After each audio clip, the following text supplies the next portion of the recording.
Next topic है performance quantities of power amplifiers. एक power amplifier के केस में जो रिलेटेड परफॉर्मेंस क्वांटिटीज़ हैं उनमें हम बारी बारी से पढ़ेंगे। Collector efficiency, distortion and power dissipation capability, ये होती क्या है इसको हम देखेंगे। लेकिन आपने इससे पहले एक चीज़ पिछले क्लास में मैंने बताई थी आपको, स्मॉल सिग्नल एम्पलीफायर और लार्ज सिग्नल एम्पलीफायर जिसको पावर एम्पलीफायर भी कहते हैं, उन दोनों में क्या क्या अंतर है ये आपने देखे थे। तो इसी के आगे चलते हुए हम थोड़ा इसको समझ लेते हैं कि मान लीजिए ये आपका कोई ट्रांजिस्टर है जिसके ये मैं बायसिंग सर्किट बना रहा हूँ।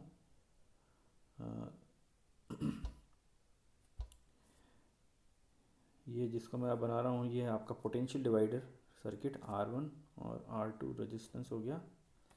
ये है आपका RC, ये है RE और इसके पैरेलल में कैपेसिटर हम लगाते हैं जिसको कि हम यहाँ से ग्राउंड करते हैं। यहाँ हमारा इनपुट सिग्नल ग्राउंड के रेस्पेक्ट में लगता है और यहाँ पर हम जो है आउटपुट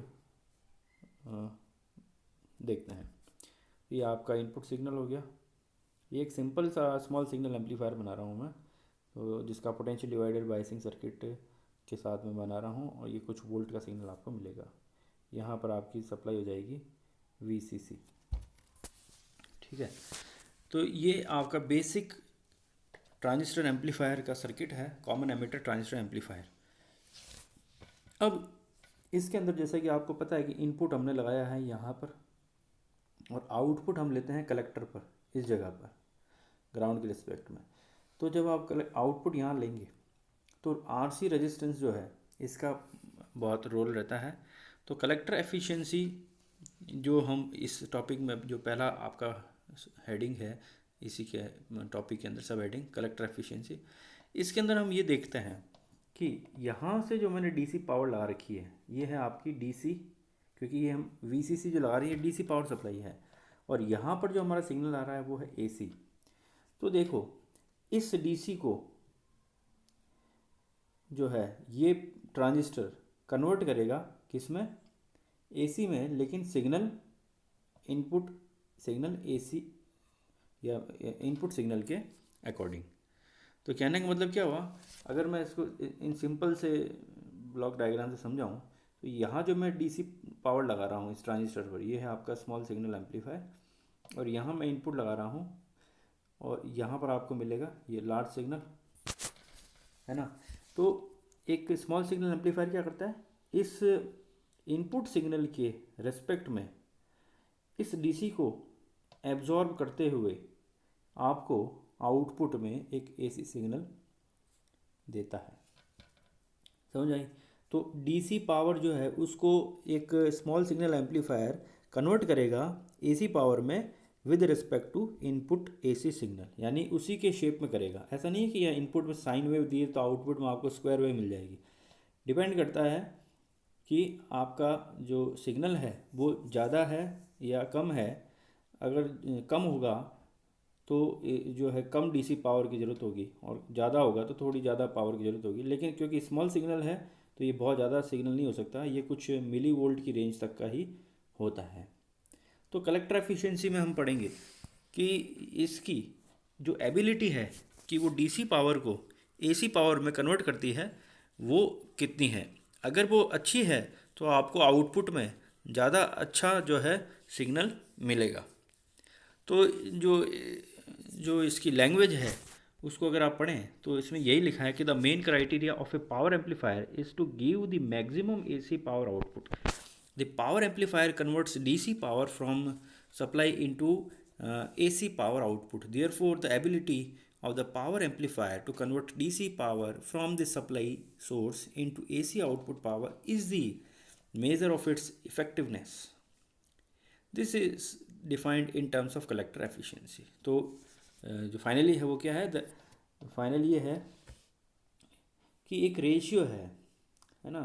मैं इसको गामा लिख सकता हूँ, कुछ बुक्स में ये ईटा भी लिखा हुआ है। तो एक रेशियो है जो कि क्या शो करता है कि आपने इनपुट में कितना डीसी दिया था और आउटपुट में आपको कितना जो है एसी मिला है, ठीक है। तो ऊपर आ जाएगा आपका एसी पावर और जो नीचे आएगा डिवाइड में वो आपका आ जाएगा डीसी पावर। तो ये आपका रेशियो कहलाएगा। अगला चलते हैं। अगला है आपका टॉपिक डिस्टॉर्शन। देखिए बहुत इंपॉर्टेंट चीज़ है डिस्टॉर्शन, क्योंकि डिस्टॉर्शन जो है एक पावर एम्पलीफायर के अंदर डिस्टॉर्शन आपको बहुत ज़्यादा मिलता है, जबकि एक स्मॉल सिग्नल एम्पलीफायर में डिस्टॉर्शन बहुत कम मिलता है।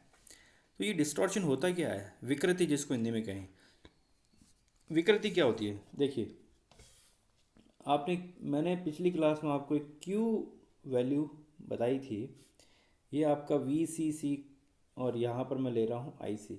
तो एक ग्राफ हमने कि जो ट्रांजिस्टर का आउटपुट कैरेक्टरिस्टिक्स होती है वो कुछ कुछ इस तरह से होती है, जिसका ये वाला जो रीजन है ये तो आपका कट ऑफ रीजन हो गया, और जहाँ पर ये हैवीली करंट फ्लो करता है ये आपका सैचुरेशन रीजन हो गया, ओके। और ये जो रीजन है बीच वाला ये है आपका एक्टिव रीजन। इस एक्टिव रीजन में हम एक लोड लाइन खींचते हैं जो कि VCC और IC की कुछ पर्टिकुलर वैल्यू पर आपको मिलती है, और यहाँ पर हम लेते हैं एक क्यू पॉइंट। अगर ये क्यू पॉइंट मिड में है एक्टिव रीजन के और सिग्नल आपका स्मॉल है तो ये क्यू पॉइंट शिफ्ट नहीं होगा, ना तो ये इधर जाएगा कट ऑफ रीजन में और ना ही ये शिफ्ट होके सैचुरेशन रीजन में जाएगा। तो ये रहेगा कहाँ, ये मिड में ही रहेगा, ठीक है। तो समझने के लिए मैं इसको ऐसे बता सकता हूँ कि भाई ये वाला जो रीजन है आपका ये तो हो गया कट ऑफ और सैचुरेशन रीजन। यहाँ पर ट्रांजिस्टर वर्क नहीं करता है, यहाँ इस रीजन में तो ट्रांजिस्टर ऑन नहीं होता है और इस रीजन में ट्रांजिस्टर बर्न हो जाता है। तो हमें ये वाला जो रीजन है यहाँ से यहाँ तक का, इस रीजन में क्यू पॉइंट को रखना होता है। अगर मैं इस कंडीशन में कोई सिग्नल लगाता हूँ, मान लीजिए मैं इस कंडीशन में ये इनपुट सिग्नल लगा रहा हूँ इतना, तो ये इनपुट सिग्नल जो जहाँ तक इसकी रेंज है वहाँ तक ये क्यू पॉइंट को शिफ्ट कर सकता है ऊपर नीचे। अगर ये क्यू पॉइंट को शिफ्ट कर रहा है और ये एक्टिव रीजन में ही है तो आपको डिस्टॉर्शन आउटपुट में नहीं मिलेगा और आपका सिग्नल वैसा के वैसा होगा जैसा कि आपको इनपुट में मिल रहा है। लेकिन अगर यही ट्रांजिस्टर इसके इनपुट पर अगर मैं लार्ज सिग्नल लगाऊं तो यहाँ से आप देखें कि ये मेरा सिग्नल जो है वो इतना बड़ा है सपोज, तो इसके करस्पॉन्डिंग ये पॉइंट यहाँ तक जाएगा, इसके करस्पॉन्डिंग ये पॉइंट कट ऑफ में चला गया। तो आपका जो आउटपुट मिलेगा, क्योंकि देखो क्यू पॉइंट जो है आपका वो शिफ्ट होकर यहाँ तक जाएगा, यहाँ यानी कि ये वाला जो रीजन है यहाँ तक का रीजन ये तो आ गया आपका सैचुरेशन रीजन के पास चला गया। और अगर यहाँ तक ये सिग्नल जा रहा है तो ये कट ऑफ रीजन के अंदर चला गया, इस वाले पोर्शन में देखेंगे तो आपको आउटपुट जो मिलेगा वो डिस्टॉर्टेड मिलेगा, क्योंकि आउटपुट सिर्फ इन दो लिमिट्स के बीच में ही मिल सकता है आपको, ये और ये वाली लिमिट। लेकिन सिग्नल हमारा इसके आगे भी चला गया तो आपका आउटपुट कुछ कुछ ऐसा मिलेगा। तो ये जो पोर्शन कट गया यहाँ से ये वाला और यहाँ से थोड़ा सा ऊपर ये वाला, तो ये डिस्टॉर्टेड आउटपुट है आपका। डिस्टॉर्टेड आउटपुट है तो यहाँ आपको आउटपुट नहीं मिलेगा, ओके। तो कह सकते हैं कि अगर आपका ट्रांजिस्टर एक्टिव रीजन में है और क्यू पॉइंट उसके मिड में है तो स्मॉल इनपुट सिग्नल लगाने पर डिस्टॉर्शन नहीं मिलेगा आउटपुट सिग्नल पर। लेकिन जैसे ही आप इनपुट सिग्नल आपका लार्ज होगा तो आपको आउटपुट में जो सिग्नल मिलेगा वो डिस्टॉर्टेड होगा, और अगर डिस्टॉर्टेड सिग्नल होगा तो आपका ओरिजिनल सिग्नल उसमें तो चेंज हो गया। तो यहाँ पर आपको जो ओरिजिनल सिग्नल मिलना चाहिए था वो नहीं मिलेगा, तो उसमें कुछ आपको काट छाट यानी डिस्टॉर्टेड सिग्नल के रूप में मिलेगा। लेकिन ये डिस्टॉर्टेड सिग्नल एक कैरेक्टरिस्टिक्स है पावर एम्पलीफायर की, जो कि स्मॉल सिग्नल एम्पलीफायर में नहीं है। स्मॉल सिग्नल एम्पलीफायर में तो आपका क्यू पॉइंट रहता ही है मिड में, तो इसलिए तो आपका जो आउटपुट मिलेगा पावर एम्पलीफायर के केस में वो हमेशा डिस्टॉर्टेड ही मिलेगा। उसका कारण ये है क्योंकि सिग्नल इनपुट में जो लगेगा पावर एम्पलीफायर के केस में वो बड़ा होता है, और बड़ा होगा तो आपको आउटपुट जो मिलेगा वो डिस्टॉर्टेड ही मिलेगा। So the change of output wave shape from the wave shape of an amplifier is known as distortion. So we know that the transistor is a non-linear device as regards the small signal. voltage amplifier, the transistor is a linear device, that is the output signal has waveform exactly like the input signal waveform. However, a power amplifier handles a large signal and hence the output wave shape is not exactly the same as that of input signal wave shape, that is distortion occurs. So an amplifier having less distortion is always better. अब जब मैं आपको पढ़ाऊँगा आगे, एक तो है आपका class A amplifier, एक है आपका क्लास बी एम्पलीफायर, एक है क्लास सी एम्पलीफायर। तो आप ये देखेंगे कि क्लास सी एम्पलीफायर जो है इसमें सबसे ज़्यादा डिस्टॉर्शन होगा, इसमें जो होगा सबसे ज़्यादा डिस्टॉर्शन होगा, उससे कम आपको बी में मिलेगा और उससे कम आपको ए में मिलेगा। लेकिन ये डिस्टॉर्शन हमें चाहिए, क्योंकि जितना ज़्यादा डिस्टॉर्शन होगा उतना ही आउटपुट में करंट आपको ज़्यादा मिलेगी, तो उसकी एफिशिएंसी जो होगी वो आपको ज़्यादा मिलेगी। तो हम ये कह सकते हैं कि क्लास ए एम्पलीफायर की एफिशिएंसी क्लास सी एम्पलीफायर से बहुत कम होगी। एफिशिएंसी का मतलब होता है कि जो आप डीसी लगा रहे हैं इस आपका जो एम्पलीफायर है उसके अंदर जो आप डीसी लगा रहे हैं, तो एक जो पावर एम्पलीफायर होता है ये कितना अच्छा आउटपुट, या यूँ कहें कि कितने अच्छे से इस डीसी को कन्वर्ट करके आउटपुट में एक एसी सिग्नल देता है with respect to shape of input wave.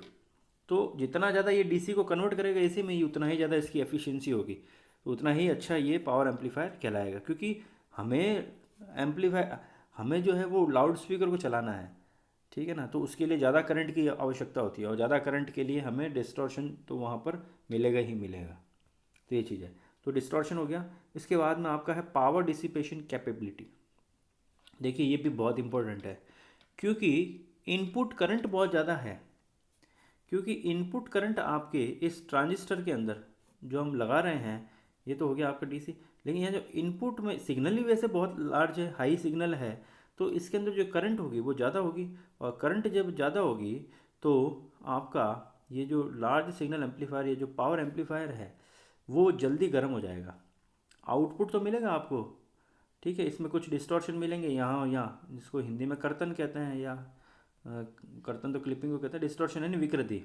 तो आपको इफ़ेक्टिवली इतना ही सिग्नल मिलेगा, ये जो यहाँ तक का सिग्नल आपको दिख रहा है इतना, क्योंकि इनपुट में जो सिग्नल लगा रहे हैं वो लार्ज है, तो ये इस ट्रांजिस्टर को जल्दी से हीट कर देता है, गर्म कर देता है। और आप जानते हैं कि जहाँ कहीं भी हीटिंग होती है वहाँ पर एनर्जी का लॉस होता ही है।